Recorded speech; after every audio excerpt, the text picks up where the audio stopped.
Assalamualaikum dan selamat pagi semua. Pada hari ini kita akan belajar unit 6, Sejarah Kemerdekaan. Okey, kenapakah sejarah kemerdekaan ini perlu dipelajari? Sejarah kemerdekaan perlu dipelajari bagi memberikan kefahaman dan pengetahuan kepada kita semua berkenaan dengan usaha pemimpin bersama-sama dengan rakyat untuk mencapai kemerdekaan. Mereka juga telah melalui pelbagai rintangan dan cabaran untuk membentuk serta menubuhkan sebuah negara yang merdeka. Okey, jadi kemerdekaan itu adalah satu peristiwa yang sangat penting kepada negara kita. Jadi, kita sebagai seorang rakyat Malaysia perlu menghargai kisah-kisah perjuangan tokoh-tokoh kemerdekaan ini kerana mereka telah banyak berjasa, berjuang untuk mendapatkan kemerdekaan kepada negara kita. Okey, standard kandungan pembelajaran kita pada hari ini adalah 7.3 Sejarah Kemerdekaan 1957. Standard pembelajaran 7.3.1 menamakan tokoh yang berjuang ke arah kemerdekaan. Dan objektif pembelajaran kita pada hari ini adalah murid dapat mengenal pasti tokoh yang berjuang ke arah kemerdekaan. Di tokoh terdapat 12 orang tokoh dan tokoh yang pertama adalah Datuk Onn bin Jaafar. Beliau merupakan pengerusi Kongres Melayu pada tahun 1946. Beliau juga merupakan yang dipertua pertama United Malays National Organisation ataupun UMNO pada tahun 1946. Beliau pernah dilantik sebagai Menteri Besar Johor. Keempat, beliau telah menggerakkan orang Melayu untuk bersatu menentang penubuhan Malayan Union. Beliau juga merupakan pengasas Independence of Malaya Party ataupun IMP. Seterusnya, tokoh yang kedua adalah Ahmad Bustamam.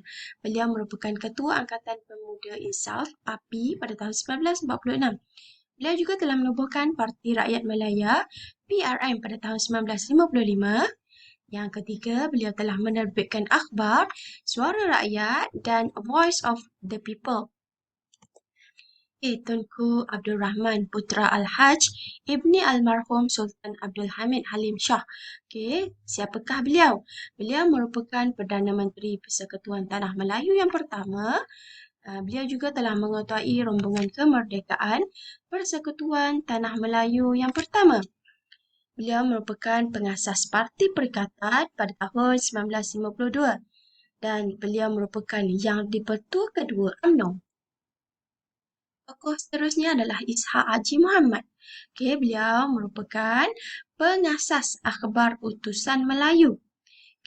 Beliau telah memimpin Parti Buruh Melaya pada tahun 1957 dan beliau telah meletak jawatan sebagai Magistrat Kelas Ketiga pada tahun 1934 untuk bergiat aktif dalam politik. Seterusnya, Tun Tan Cheng Lock. Siapakah beliau? Beliau merupakan Presiden All Malayan Council of China Accent, AMCJA. Beliau telah memupuk perasaan taat setia kepada masyarakat Cina kepada negara. Pada tahun 1949, beliau telah dilantik sebagai Presiden Malayan Chinese Association MCA pada tahun yang pertama pada tahun 1949. Seterusnya, beliau telah membawa MCA bergabung dengan UMNO dalam penubuhan Parti Perikatan. Tokoh seterusnya adalah Tun Abdul Razak. Tun Abdul Razak ini merupakan bapa kepada Perdana Menteri Malaysia yang ketujuh iaitu Datuk Seri Najib. Beliau merupakan Timbalan Perdana Menteri Persekutuan Tanah Melayu yang pertama pada tahun 1957. Beliau merupakan ahli rombongan kemerdekaan Persekutuan Tanah Melayu. Beliau telah memperkenalkan Penyata Razak pada tahun 1956 dan beliau juga telah membawa MCA bergabung dengan UMNO dalam penubuhan Parti Perikatan. Seterusnya adalah Tun H.S. Lee. Beliau mengetuai MCA Selangor. pada tahun 1949. Beliau juga merupakan ahli rombongan kemerdekaan Persekutuan Tanah Melayu ke London pada tahun 1956. Beliau merupakan pemimpin penggerak kerjasama UMNO MCA.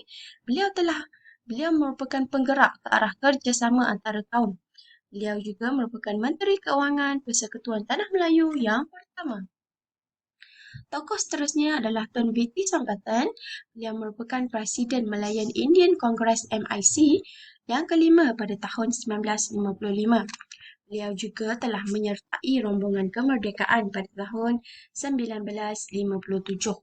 Beliau juga merupakan Menteri Kesihatan Persekutuan Tanah Melayu yang pertama. Okey, kesimpulan daripada pembelajaran kita pada hari ini adalah tokoh-tokoh pejuang kemerdekaan ini telah banyak berjasa kepada negara. Kita sebagai seorang anak yang merdeka seharusnya berbangga dan menghargai perjuangan serta pengorbanan mereka. Okey, mereka tokoh-tokoh ini merupakan pemimpin negara yang berjuang untuk mendapatkan kemerdekaan. Sebab apa? Mereka terlibat dengan penubuhan parti-parti politik.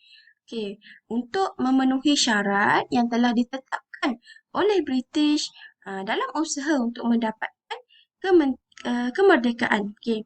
Contohnya, parti yang dianggotai oleh orang Melayu seperti UMNO, Barisan Nasional dan seperti parti yang dianggotai oleh kaum Cina adalah MCA.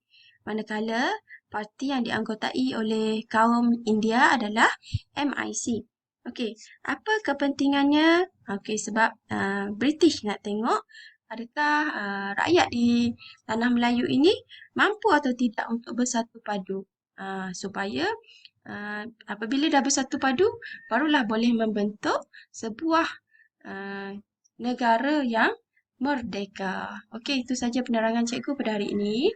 Murid-murid bolehlah mendapatkan maklumat ataupun info di dalam buku teks pada muka surat 74 sehingga muka surat 79. Okey, selamat belajar dan terima kasih.